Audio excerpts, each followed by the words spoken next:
Innovación y tecnología en salud con enfoque humano.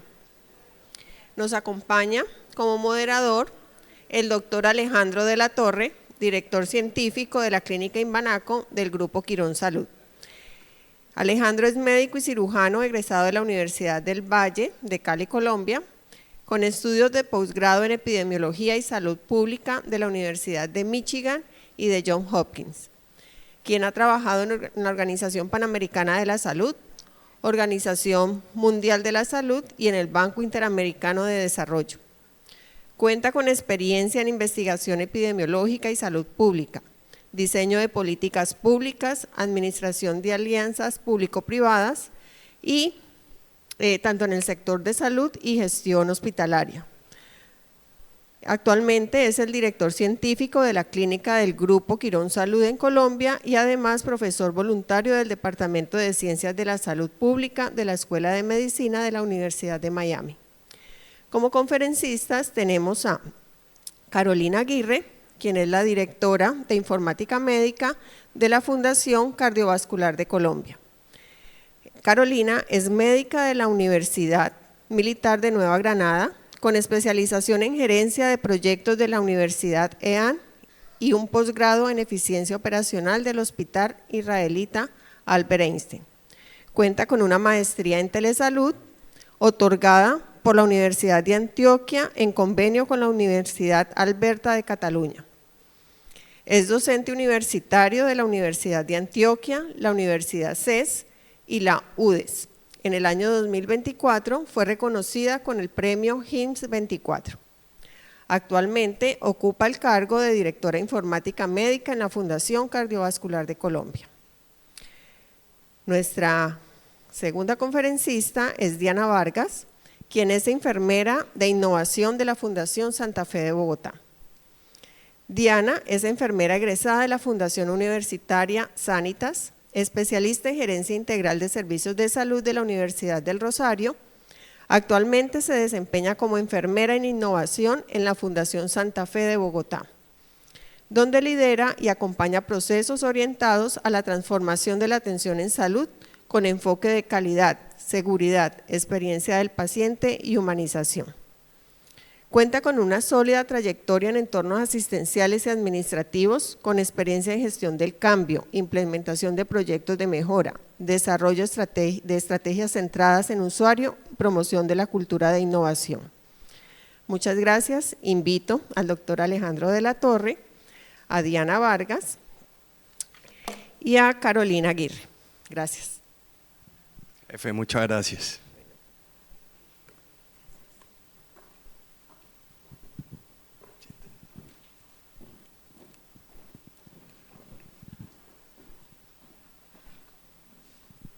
Bueno, ya estamos llegando al final de nuestro gran evento aquí en Cartagena. Primero que todo, quiero darle las gracias a la OES por la invitación a participar en este evento. Para mí realmente es un gran gusto y estoy muy honrado de que me hayan invitado como moderador de esta sesión. Bueno, el tema que nos reúne hoy, esta mañana aquí, es innovación y tecnología en salud con enfoque humano.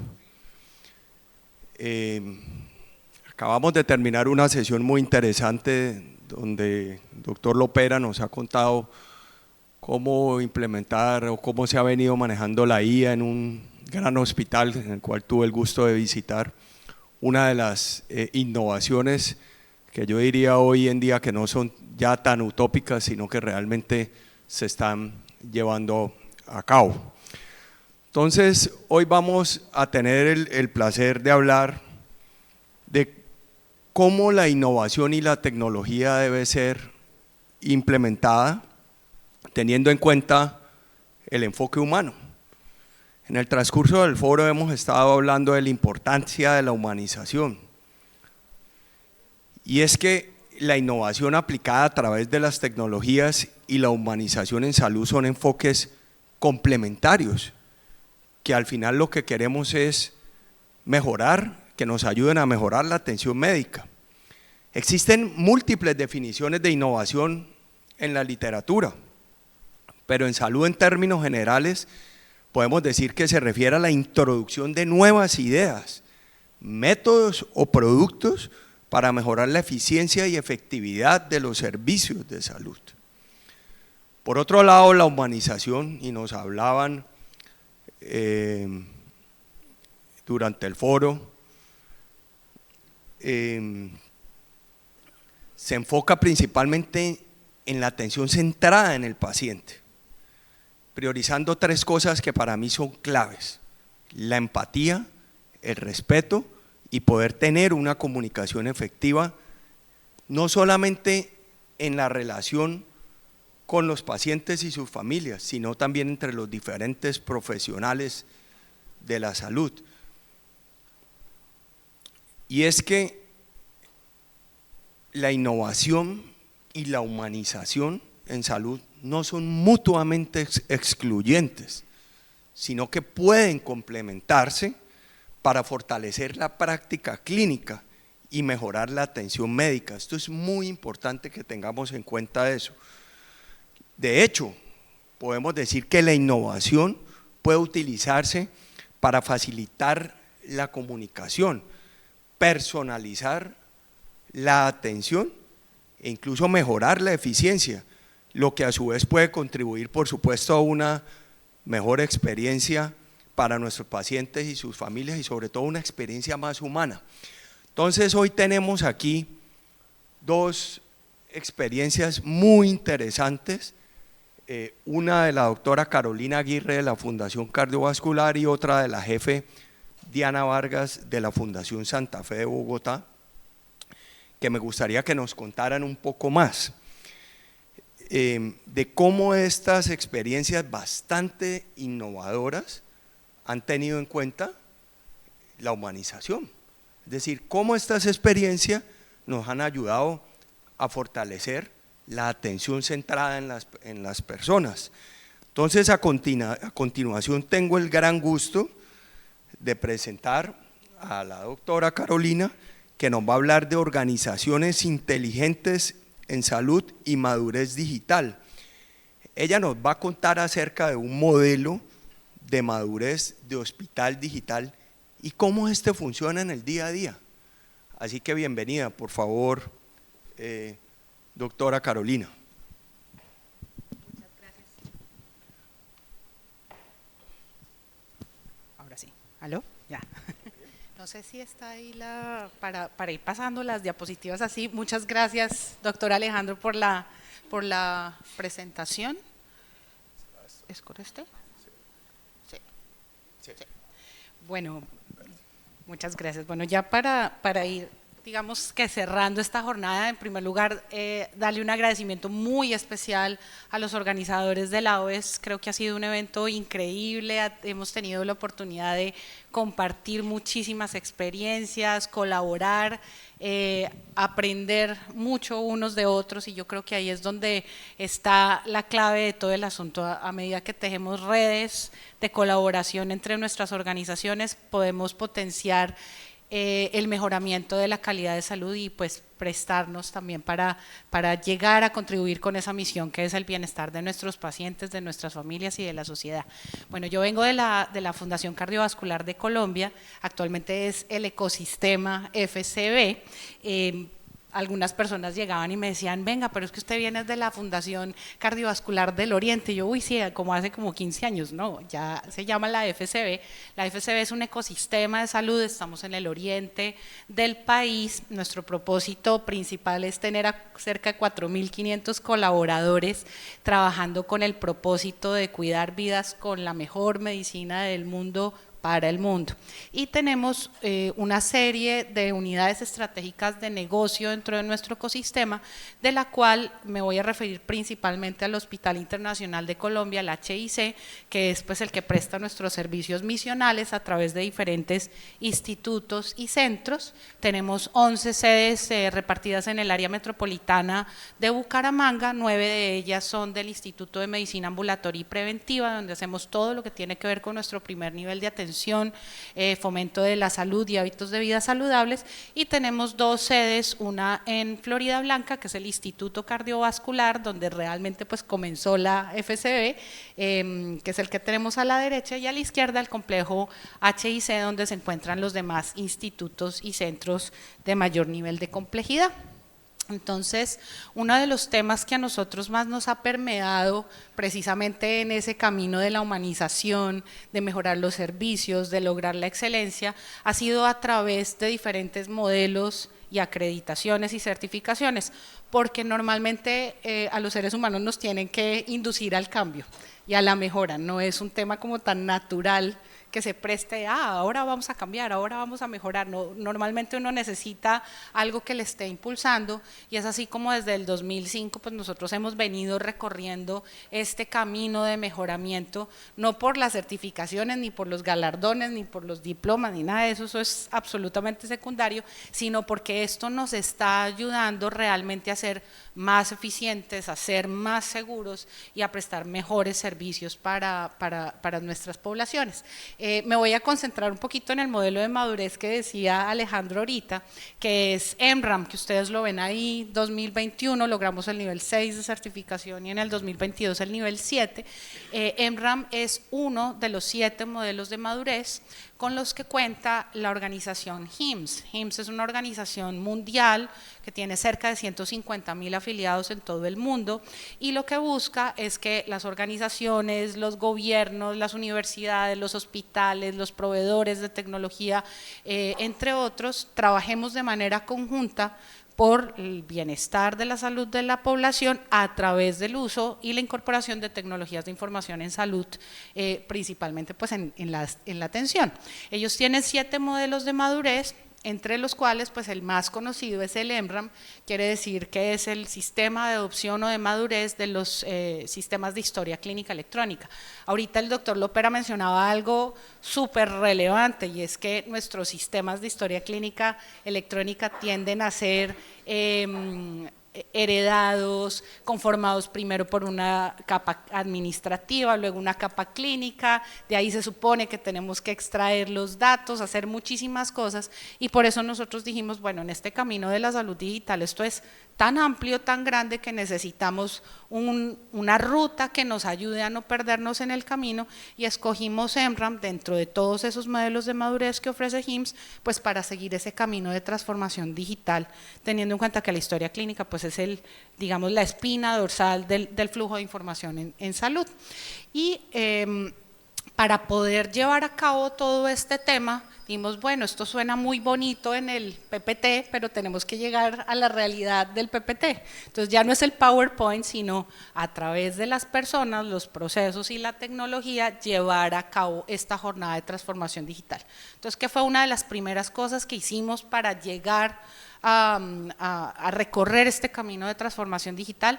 Pues las personas. Entonces, hacer una estructura organizacional que nos permitiera ir avanzando poco a poco de manera sistemática, de tal manera que hoy en día contamos con 6 direcciones que estamos trabajando muy de la mano a través de nuestra palanca de salud digital, y construimos un modelo de salud digital que, como lo ven ustedes acá, pues está centrado en el usuario, no solamente el paciente y su familia. Obviamente trabajamos muy de la mano con el equipo de pacientes y con la asociación de usuarios de nuestra organización, pero también con los usuarios clínicos, los usuarios administrativos, los médicos, las enfermeras, los instrumentadores quirúrgicos, y el componente de innovación pues hace parte de nuestros lineamientos fundamentales, es decir, el tema de innovación está embebido en cada paso del proceso que generamos dentro de nuestro modelo de salud digital.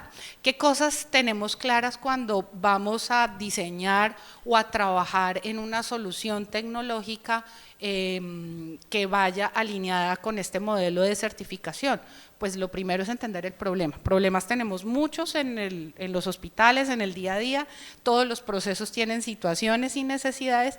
Es muy importante definir cuál es el problema realmente que queremos resolver. ¿Tenemos datos o no los tenemos? A veces nos toca partir por el tema de que no hay datos, o los datos que tenemos no son unos datos adecuados, y pues ese puede llegar a ser el problema principal a resolver. También otra de las cosas que tenemos que tener en cuenta es que nuestros sistemas y nuestros hospitales normalmente tienen sistemas ya previos, heredados, y a veces uno lo que necesita es ponerlos a funcionar de mejor manera, no cambiar todo de la nada. Entonces, mirar con lo que tenemos, cómo le sacamos el mayor jugo posible.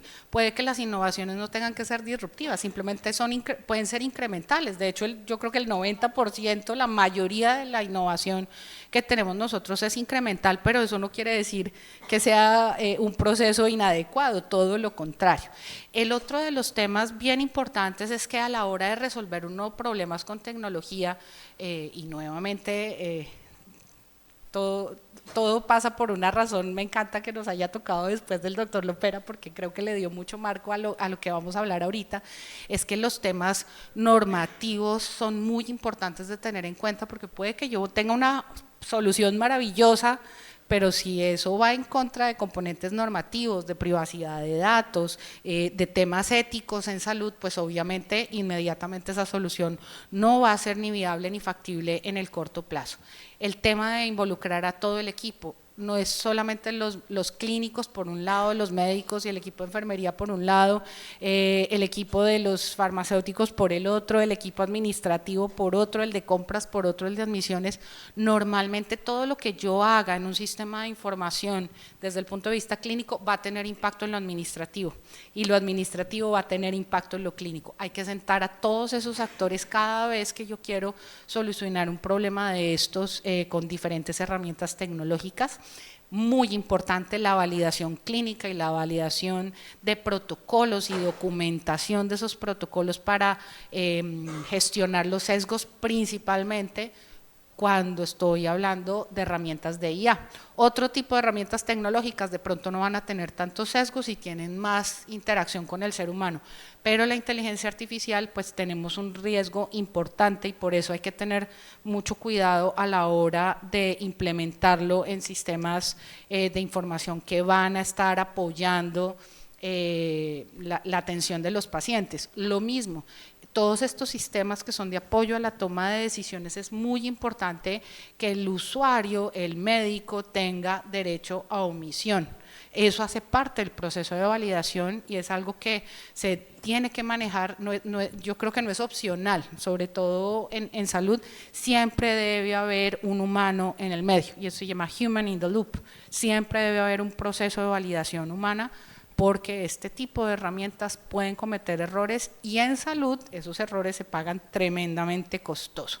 Después de que hacemos además, proponemos una solución, creamos la solución, la prototipamos, la echamos a andar, experimentamos, pues hay que hacer una evaluación de si eso sirve o no sirve y para eso pues necesitamos validar los datos y la analítica de la mejor manera posible.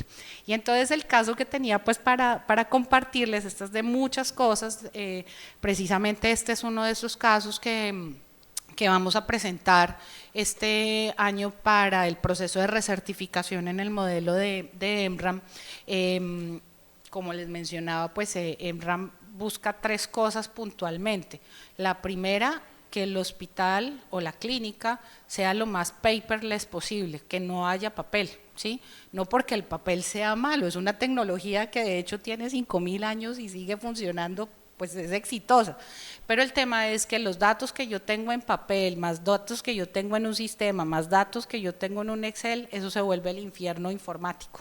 Entonces, precisamente eso puede generar impactos negativos en la eficiencia y en la seguridad de los pacientes. Por eso es que se trabaja en que sea un hospital lo más digital posible en la captura de los datos y de la información.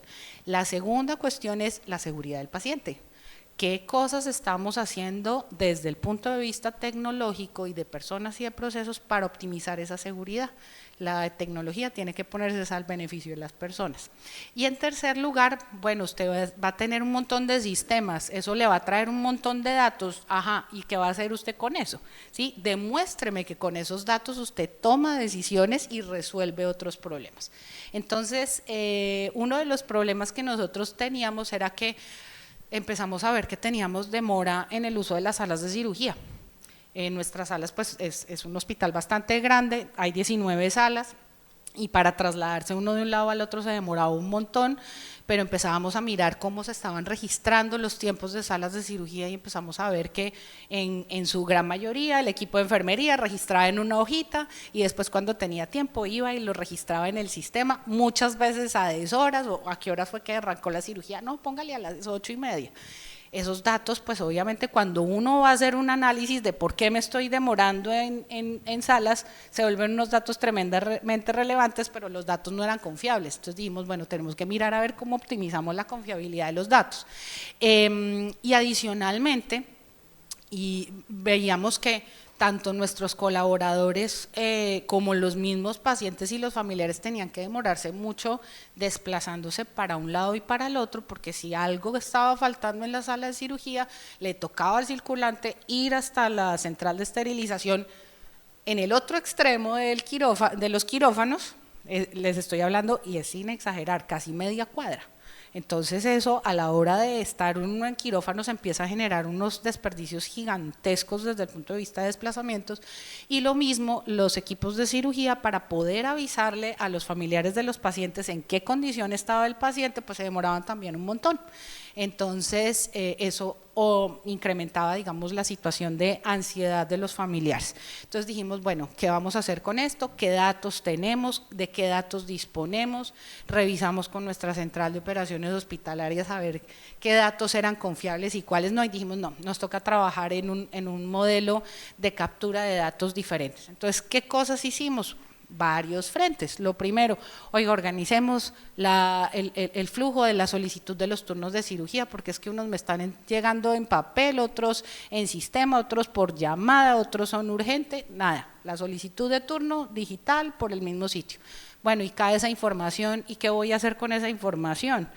Hay muchos actores que participan en un proceso de programación de salas, ¿sí? Y que eventualmente puede hacer que se demore muchísimo o se atrase o inclusive se cancele una cirugía. Entonces dijimos, no, nos toca hacer un tablero de preprogramación para que las áreas de compras, banco de sangre, admisiones, todo el mundo sepa ese paciente si ya tiene su autorización, si necesita o no una reserva de sangre, si el anestesiólogo ya lo vio, si el consentimiento informado ya se hizo o no se hizo, porque ese también estaba en papel, tocó digitalizarlo. Optimizamos todo el proceso de programación quirúrgica dentro de nuestro sistema de información existente y adicionalmente dimos, bueno, eso nos ayuda a organizar ciertos temas, pero no nos soluciona el tema del registro de los tiempos. Entonces nos pusimos a pensar y dijimos, bueno, ¿y qué pasa si nosotros en vez de poner a la gente a registrar pasos adicionales, más bien conversamos, hablamos? Y entonces dijimos, bueno, ¿y qué podemos utilizar? ¿Qué herramienta tenemos que sea económica, sencilla, que no nos toque complicarnos mucho la vida? Dijimos, ay, pues fácil, una Alexa, pues todo el mundo tiene una Alexa, un Google, cosas de esos ahí en la casa, y el director de inteligencia artificial se llevó pues el Alexa que tenía en su casa y dijimos, bueno, vamos a probar a ver esto cómo nos funciona. Digamos que el algoritmo de Alexa pues no es que sea genere un procesamiento de lenguaje natural grande como los scribes, ¿sí? Que ya tienen un contexto muy grande, pero sí me responden a comandos de voz. Y dijimos, bueno, ¿y qué pasa si esos tiempos de cirugía los volvemos unos comandos de voz para que en vez de que tengan que registrar, pues la gente dicte? Entonces así nació mi cirugía, a través obviamente del uso de inteligencia artificial, con unos comandos específicos que permiten que el cirujano, la instrumentadora, el anestesiólogo pueda registrar a través de voz esos tiempos de cirugía. Y en vez de que tuvieran que registrar en un papelito en un tiempo que no era, pues obviamente se dicta y se conversa en tiempo real con Alexa. Esto tuvo un proceso de iteración más o menos de unos 6 meses. Pasaron muchísimas cosas. Inclusive yo le comentaba a Diana ayer que era un cuento, porque cuando arrancamos, pues si había algún enfermero o alguien del equipo quirúrgico que se llamara Alexander o Alexandra, teníamos problemas porque Alexa se disparaba y pensaba que le estaban llamando era ella. Entonces todas esas cosas tuvimos que irlas iterando, por dónde poníamos el dispositivo, las conversaciones con los equipos de control control de infecciones, porque pues estábamos incluyendo un equipo, bueno, y eso cómo se limpia, cómo se desinfecta sin dañar el equipo, pero bueno, todo ese montón de cosas. Y hicimos una prueba ácida con un ortopedista, le dijimos, bueno, usted ponga su música, lo que usted quiera en ese parlante, pero entonces, a ver, utilice estos comandos de voz y cuénteme cómo le va. Y la prueba fue absolutamente exitosa. Ahí fue cuando dijimos, bueno, esto tiene potencial, empezamos a trabajar ya fuertemente en la validación de los datos y ya, esta es una fotica ahí conversando con Alexa en salas de cirugía. Luego logramos, ya cuando los temas estaban más validados, vimos que se capturaban bien los tiempos, que optimizamos temas, ya se capturaba automáticamente a nuestro sistema de historia clínica electrónica, entonces evitábamos tener que volver a pasar otro registro, optimizamos la fiabilidad de los datos y además dijimos, bueno, para que los familiares de los pacientes se enteren, ya estamos capturando los datos, pues lo que tenemos que hacer es disponerlos para que los familiares los tengan a la vista. Entonces lo que hicimos fue decidir 3 tiempos quirúrgicos que se muestran de manera automática y ahí están los datos de los pacientes, pero están anonimizados porque están simplemente las iniciales de los apellidos y los nombres. No pusimos números porque nos dimos cuenta que la gente botaba los papelitos de los números, no se sabe la cédula del familiar, eso era un camello. Entonces, en cambio, sí nos ha funcionado bastante bien. Y realmente ya después de 18 meses de estar trabajando con este tema, pues vemos que hemos reducido los tiempos en minutos del recambio de salas y también hemos reducido nuestras cancelaciones de cirugía por procesos que no sean dependientes del paciente y también ya en este momento estamos cercanos al 97% de uso, de captura de los tiempos a través de Alexa por parte de nuestro equipo de salas de cirugía. Hemos ayudado a ahorrar 1.5 horas en desplazamientos innecesarios porque ya la gente si necesita algo no tiene que pegar la carrera hasta la central de esterilización, sino que simplemente se comunica a través de Alexa y hemos ahorrado ya un tiempo de 16 minutos en recambio de salas al día, con lo cual creemos pues que vamos avanzando hacia esa meta de ser cada vez más eficientes y pues obviamente este tiempo que estamos salvando acá pues es para que los equipos estén al lado del paciente, cuidando al paciente y comunicándose con el paciente. Doctora Carolina, muchísimas gracias. Esto realmente es una experiencia muy bonita, nos ha mostrado un modelo de madurez digital, como es Mi Cirugía, aplicado en el día a día, una innovación que genera una gran efectividad clínica. Así que muchas gracias. Ahora a continuación la jefe Diana de la Fundación Santa Fe de Bogotá nos va a contar, nos va a hablar de una innovación muy interesante también y es acerca de cómo llevar el cuidado y la atención de los pacientes más allá del hospital. Los que trabajamos en hospitales tenemos que lidiar todo el día con unas urgencias saturadas, con unas faltas de cama en hospitalización y creo que esto es una experiencia muy bonita que nos muestra cómo realmente podemos atender a los pacientes más allá del hospital. Ella nos va a hablar de la experiencia de contigo en casa cuando la recuperación comienza en el hogar. De hecho existe evidencia científica y hay varios estudios que muestran que los pacientes se aceleran su recuperación cuando están en un entorno familiar, hay disminución de infecciones y desde el punto de vista hospitalario pues nos ayuda también a mejorar los tiempos de estancia hospitalaria, el cual es un indicador muy importante en la gestión clínica. Así que pues bienvenida Diana y estamos muy contentos de tenerte aquí listos para escuchar tu experiencia. Gracias, buenos días a todos. Bueno, ayer conversando con Carolina yo le decía qué tan difícil es de hablar de innovación en salud cuando uno lo primero que se imagina es tecnología, ¿sí? Cómo llevamos la innovación a otros campos y a entenderlo de otra manera. Y hoy para la Fundación Santa Fe Bogotá, innovación se entiende como una estructura en donde cada uno de los procesos responde a una necesidad específica de los pacientes y no necesariamente desde la tecnología, sino desde la necesidad puntual de los pacientes y sus familias. Hoy tenemos un proceso muy estructurado por donde pasan todos nuestros proyectos de innovación. Esto no me funciona, ya. Y se compone en 5 fases que nos permite identificar primero cuáles son esas ideas que salen de los diferentes actores del ecosistema para llevarlos hacia una práctica, cómo priorizamos esas ideas, porque pues, si ahorita les preguntara, les diera un tema y les dijera como qué ideas tienen, pueden salir muchas, pero de esas muchas, cuáles son prioritarias y cuáles son aterrizables, serían muy pocas y a lo mejor ese es el foco que quisiéramos darle durante este proceso de innovación. Y luego hacemos una fase, una etapa que es súper importante y es entender a las personas. Hacemos un acercamiento con nuestros clientes, con nuestros usuarios y nuestros pacientes para entender cuáles son sus necesidades puntuales y a partir de eso diseñar una solución que responda a eso. Y luego diseñamos el producto, el servicio o el modelo que nos va a permitir responder a esas necesidades y hacemos una experimentación para entender si lo que nosotros diseñamos o propusimos, pues esto responde a estos objetivos. Y después de eso lo que hacemos es una implementación de pilotos y aquí aterrizamos esa solución a entornos reales, en donde en muchas ocasiones nos damos cuenta, tenemos que ir y volver para entender qué cosas funcionan y qué no, pero pues eso hace parte de la innovación. Y por último, el escalonamiento, eso ya es ponerlo al funcionamiento de toda la población. Este proceso de innovación se basa en 3 pilares fundamentales que nos permiten darle una dirección y un propósito a esos proyectos que ejecutamos. Uno es trascender límites físicos y es cómo llevamos ese cuidado fuera del hospital.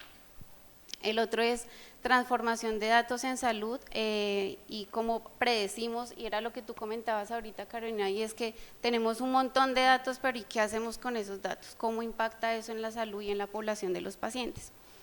Y el siguiente es el conocimiento como oportunidad de mercado, y es escalar todo eso que nos imaginamos para que sea replicable. Esta imagen muestra el propósito de Contigo en Casa, y es que independientemente de la edad del paciente, ¿cómo hacemos que se pueda recuperar en un entorno que favorezca su bienestar físico y emocional?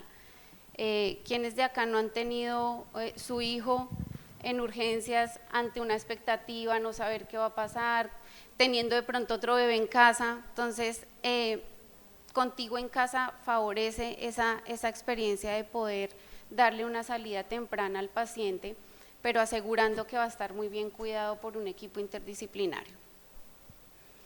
Y los objetivos de este programa, 1, pues es un acompañamiento permanente al paciente y su familia. 2, es disminuir los reingresos mediante una educación continua, y esto sí es súper importante porque esto es lo que determina si el paciente regresa por cosas que pudieron haber sido prevenibles, algo está fallando en la educación. Gestionar las alertas en menos de 30 minutos y, importante para las instituciones de salud, reducir los días de estancia hospitalaria, que este es un dolor que yo creo que tenemos todos en el sistema de salud. ¿Cómo generamos valor a partir de Contigo en Casa? Y es la suma de la experiencia y de los desenlaces correctos lo que permiten generar mejores eficiencias. ¿Qué hemos logrado con el programa? 1, este programa nació a finales del año 2023 y allí lo que hicimos fue identificar ciertos diagnósticos que nos permitieran, de baja complejidad, que nos permitieran llevar al paciente a su casa después de un tiempo de vigilancia en el hospital. Aquí incluimos pacientes con infecciones urinarias, respiratorias, gastrointestinales, y ese fue como nuestro primer piloto. Esto se movió en pacientes adultos, pero a medida que iba transcurriendo el proyecto nos dimos cuenta del valor que tenía para los pacientes pediátricos, y esto se consolidó más que todo en el año 2024. Y así fuimos implementando otros diagnósticos, como por ejemplo los pacientes de cáncer que reciben tratamiento con blinatumomab. Ellos reciben su primer ciclo intrainstitucional y después les damos la salida a casa con un acompañamiento permanente que nos permite garantizar que su ciclo en casa pues lo está recibiendo de manera adecuada y tenemos una respuesta. Incluimos pacientes de situaciones quirúrgicas abdominales, pacientes de Colelab, pacientes de histerectomía y algunos pacientes de neurocirugía, ¿sí? Entonces, esto nos ha permitido ir incluyendo diferentes pacientes con condiciones clínicas que nos ha permitido entender cuáles son sus necesidades. No es lo mismo darle egreso a un paciente con cáncer que darle egreso a un paciente con una infección urinaria. Sus necesidades son diferentes y el plan de cuidado debe ser ajustado y personalizado a eso. Desde que empezamos el proyecto hasta la fecha, no alcanzo a ver el número, pero hemos incluido 1.350 pacientes y hemos evitado 2.682 noches. Esto en términos de eficiencia, digamos que todos sabemos cuánto cuesta tener un paciente hospitalizado de baja complejidad, pero que me esté ocupando una cama que de pronto va a requerir otro paciente con mayor complejidad y que requiera de mayores recursos o capacidades. Entonces, el costo de oportunidad acá es súper importante y es lo que nos muestra la eficiencia que ha tenido el programa en términos de ahorros de estancia hospitalaria. Y además de eso, la reducción de reingresos, que eran lo que les comentaba, hemos logrado en pediatría reducir 1.28% y en adultos 9.75%. Y esto lo genera un acompañamiento permanente, una educación personalizada, un líder clínico que esté detrás de la vigilancia de ese paciente, ¿sí? Porque si bien el profesional de enfermería hoy tiene todo el conocimiento para identificar qué es una alerta, cómo gestionarla en casa, pues también debe haber un líder médico. Primero, cómo nosotros hacemos que ese médico se sienta tranquilo de que el paciente se va a ir a su casa y va a estar bien cuidado, y cómo hacemos esa retroalimentación entre los dos. Y lo otro es la satisfacción del paciente, y este es súper importante. En los pacientes adultos pediátricos hemos logrado un 92% en NPS y en adultos un 90%, y es que es la voz de los pacientes lo que nos permite ir rediseñando este programa, y a lo mejor suena como un programa muy tradicional, pero creo que estamos retados a seguir evolucionando en cómo no solamente la tecnología, sino el acompañamiento que los profesionales de salud hacen con el paciente, cómo no rompemos un poco esa barrera de no tener un acercamiento humano con el paciente y que se sienta acompañado en la casa. Hablando de tecnología un poco, junto con transformación digital hemos diseñado un tablero que se llama Tu Recuperación, es un aplicativo que nos permite simplemente recopilar los datos de los pacientes, de sus seguimientos, los reingresos que tienen, la adherencia que tienen al seguimiento y sobre todo la gestión de alertas en tiempo real, ¿sí? Esto es un mensaje que le llega al paciente a su teléfono de WhatsApp, el paciente diligencia una encuesta con unos parámetros que nosotros hemos definido junto con el líder clínico de qué queremos y cómo nos sentimos seguros de sacarlo si vamos a evaluar ciertas cosas, y esto le permite al gestor de salud entender cómo está el paciente en tiempo real con una línea 24/7 que le permite hacer preguntas sobre su estado de salud, contarnos cómo va su evolución. Pero no quisiera quedarme en lo tecnológico porque ya creo que todos a lo largo del foro nos hemos dado cuenta de todo el avance tecnológico que podemos hacer en salud, pero el mayor valor que le podemos extraer a la tecnología es ponerla a trabajar para que nos dé tiempo y dedicarnos a lo que realmente nos importa, y es ser humanos, ¿sí? No perder esa cercanía con el paciente. Desde el día que salí acá unas experiencias de pacientes. Me sentí muy bien por la atención recibida. Las personas se preocuparon y estuvieron pendientes de mi evolución. Finalmente me recordaban los medicamentos que debía tomar diariamente. Fue una atención muy especial. Les agradezco a todo el equipo que estuvo pendiente de mi proceso. Gracias al programa me sentí muy cuidada en casa. Los médicos y las enfermeras estuvieron muy pendientes de mi enfermedad. La voz de los pacientes es lo que nos permite diseñar este tipo de iniciativas, es lo que nos permite ir y volver con cada uno de los proyectos que nosotros hoy manejamos en la Fundación, Y en Contigo en Casa creemos que el alta hospitalaria no es el final del cuidado, sino el inicio de una recuperación más humana, innovadora y segura. Muchas gracias.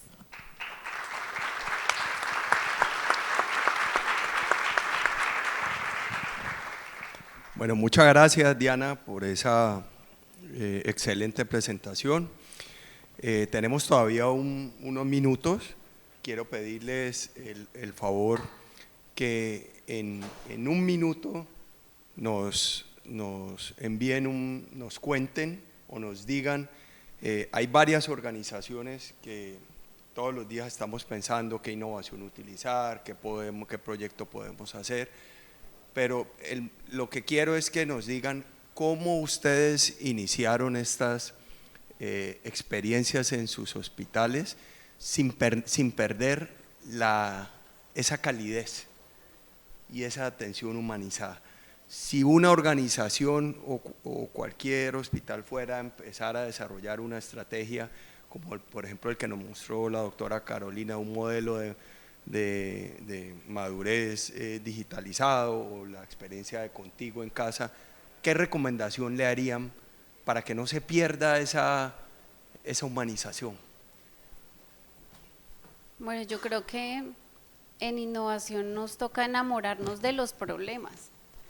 Y cuando nos enamoramos de los problemas, pues creo que aparecen una infinidad de ideas y de cosas que quisiéramos hacer para cumplir el propósito. Entonces creo que cuando uno se plantea un buen problema ya tiene la mitad resuelto, ¿sí? Entonces sí considero que hay que identificar muy bien cuáles son las necesidades, hay que escuchar a los pacientes, yo creo que ellos son los que nos dan el insumo, el principal insumo para cualquier idea que nosotros nos pensemos, porque a veces nosotros creemos que lo que nos estamos imaginando le funciona a todo el mundo y realmente con Contigo en Casa, por ejemplo, les comentaba que las necesidades de los pediátricos no son las mismas de los adultos mayores y acercarnos a las personas a entender qué quieren, cómo quieren que les resolvamos su problema, cómo quiere que lo acompañemos. Yo sí creo que hay que hablarnos, hay que, igual como lo decía Carolina en su presentación, esto es un trabajo interdisciplinario, ¿no? Es un trabajo en el que diferentes actores tienen que hacer parte de eso que nos imaginamos como mejoras en la salud y tener un foco claro de la calidad. Yo pienso que independientemente de cómo ofrezcamos la solución a los pacientes, asegurémonos que esto tenga los estándares de calidad que el paciente recibe aún estando en el hospital, garanticemos que también sea sostenible económicamente, porque creo que eso es lo que hace que todos los proyectos pues lleguen a donde nosotros nos imaginamos y se mantengan. Entonces creo que va encaminado a eso. Muchas gracias, doctora Carolina. Yo pienso complementando lo que tú mencionas, el tema de enamorarse de los problemas es fundamental, pero yo creo que hay otras dos cosas en las que hay que trabajar muy fuertemente. Los seres humanos nos vemos motivados por el ejemplo, ¿sí? Entonces, cuando uno es líder de una organización es muy importante liderar con ese ejemplo. Si el líder de la organización no está completamente, digamos, interiorizado de que el tema de la humanización no es un tema menor, sino que es absolutamente crucial e inherente al ser humano, pero que hay que potenciarlo de manera muy específica, pues corremos el riesgo de que nos veamos deslumbrados por la tecnología y eso nos pasa cada vez más. Es increíble que ahorita nos tengamos que recordar frecuentemente la necesidad de humanización, porque si no, en serio vamos a dejar de ser relevantes, ¿sí? El día que la tecnología nos embeba, hasta ahí llegamos como humanidad. Entonces, pienso que además de enamorarse de los problemas, es tener digamos, unos lineamientos muy claros y una visión muy clara desde la alta dirección, con el fin de que todos los proyectos, todas las iniciativas, todo este tema tenga unos focos muy claros y apunten a resolver los problemas que necesitamos resolver. tanto para el paciente como para los colaboradores, digamos, internos de la organización, porque a veces también se nos olvida que es que la humanización no es solamente para el paciente y para la familia y para la comunidad y para, no, es que dentro de la humanización viene también cómo hacemos que los médicos no tengan burnout, que las enfermeras puedan llegar a su casa sin estar tan cansadas. Entonces ahí es donde tenemos que mirar cómo la tecnología propicia los espacios para ahorrarnos tiempos, ahorrar esfuerzos y dedicarnos realmente a lo que es importante.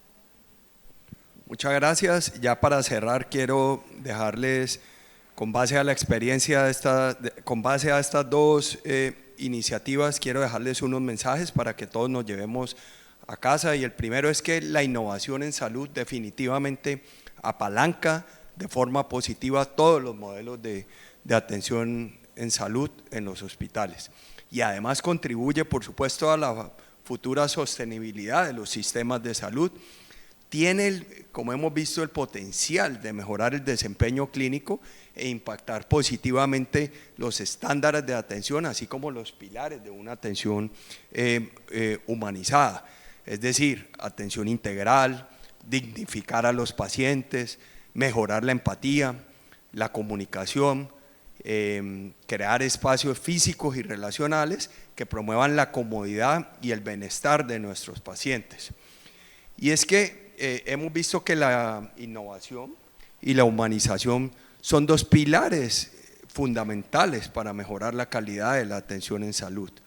La innovación, por un lado, vemos que nos aporta herramientas para mejorar la efectividad y la eficiencia, mientras que la humanización se asegura que la atención sea centrada en el paciente y sus familias, considerando sus necesidades individuales y promoviendo la mejor experiencia para los pacientes y sus familias en el ámbito hospitalario.